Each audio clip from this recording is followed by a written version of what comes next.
Oh les cheveux les gars, c'est une journée cheveux pourris. Comme je filme tous les jours, je peux pas m'éviter les jours où les cheveux ont pas envie. Hein. Hey tout le monde! Je reviens aujourd'hui pour une nouvelle vidéo qui sera sur le thème végétarisme, végétalisme, véganisme. C'est une vidéo à propos d'une question qui m'a été beaucoup demandée sur toutes les vidéos où j'ai abordé le sujet. Je pensais au départ la faire après avoir fini la série de vidéos informatives, vous savez, où je vous parle donc d'abord des animaux, c'est la première vidéo que j'ai faite, donc la cause animale.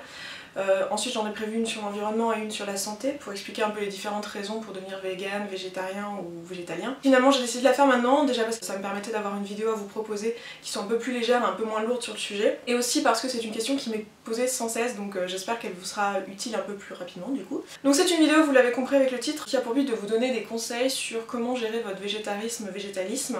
On va surtout parler d'alimentation là pour le coup, en société donc, avec votre famille, avec vos amis, enfin voilà, avec les gens qui sont globalement tous omnivores. Pour moi il y a deux cas de figure assez différents, c'est celui où vous allez sortir avec des amis ou avec de la famille, et celui où vous allez être invité chez de la famille ou des amis. Les deux choses sont assez différentes et du coup le comportement à avoir est assez différent. Le cas de figure le plus compliqué c'est si vous êtes invité chez quelqu'un. Je pense que déjà d'une part, surtout si votre végétarisme ou votre végétalisme est assez récent, il faut bien penser à leur dire que vous êtes végétalien ou végétarien, et que du coup vous n'allez pas faire exception parce que vous êtes chez eux. Donc faut déjà leur dire en amont et pas arriver le jour de l'invitation et dire ah non pardon je mange pas ça, parce que vous allez juste les mettre mal à l'aise et c'est pas ce que vous voulez a priori si vous regardez cette vidéo, c'est que vous avez pas envie de mettre votre famille et vos amis mal à l'aise.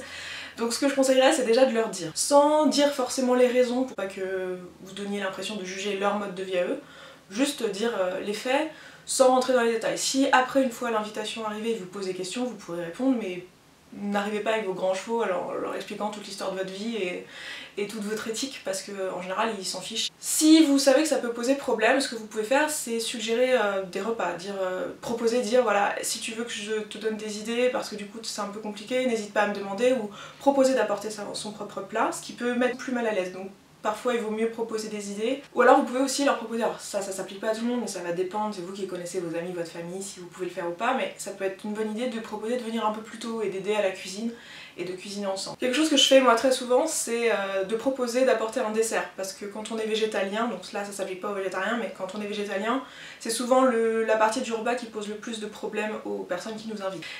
Prenez aussi le temps de leur expliquer que vous venez pour eux et que c'est pas important ce que vous allez manger, qu'il faut pas qu'ils se compliquent, ils ont qu'à vous faire des pâtes ou... Voilà, dites un truc simple. Si vous êtes vegan, ne proposez pas des pâtes parce qu'un coup sur deux elles seront avec des œufs.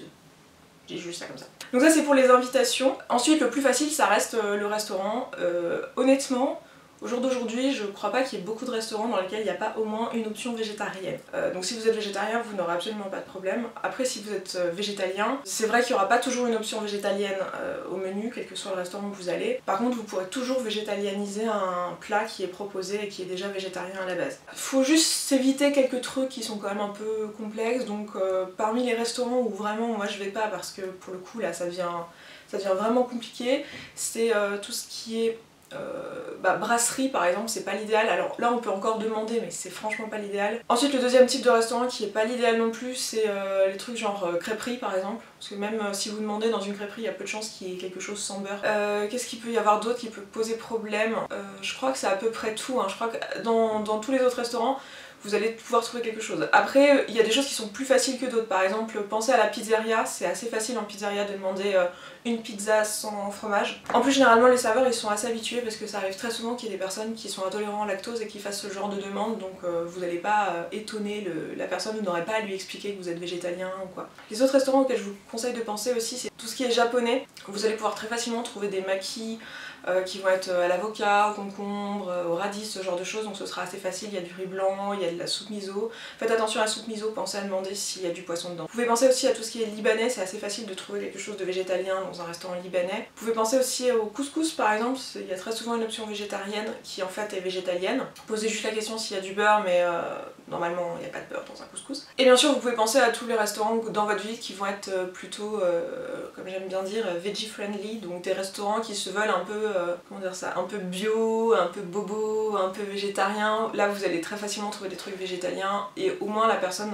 elle saura ce que c'est que végétalien. Si vous êtes mal à l'aise au restaurant avec votre famille ou avec vos amis parce que vous savez que vous allez être obligé de demander un changement sur la carte et que ça vous ennuie d'être la personne chiante au moment de la commande, ce que vous pouvez faire, c'est au moment où tout le monde a reçu en fait les cartes et qu'on attend, il y a toujours un moment assez long au restaurant où on attend que la personne vienne nous prendre notre commande. Vous pouvez vous lever, faire semblant d'aller aux toilettes ou y aller vraiment, hein, et vous pouvez aller voir le serveur qui s'occupe de votre table et lui poser la question, lui dire voilà, je viens de regarder la carte, je suis végétalien, ça veut dire que je ne mange pas de produits animaux. Lui expliquer, prendre le temps 2 secondes à l'écart et lui demander s'il y a quelque chose à la carte qui convient ou quelque chose qui pourrait être modifié assez facilement. Surtout si c'est un restaurant que vous connaissez peu, ça peut être une bonne chose à faire et ça vous évitera l'embarras devant les autres. Et au moment de la commande, le serveur saura plus ou moins puisque vous avez déjà discuté avec lui et vous aurez juste à lui confirmer ce que vous avez vu ensemble 5 minutes plus tôt. Donc voilà, honnêtement, avant de devenir végétalienne, je ne me rendais pas compte à quel point c'est facile d'être végétalien à l'extérieur. Honnêtement, les seuls trucs où vraiment ça ne l'est pas, comme je vous ai dit, c'est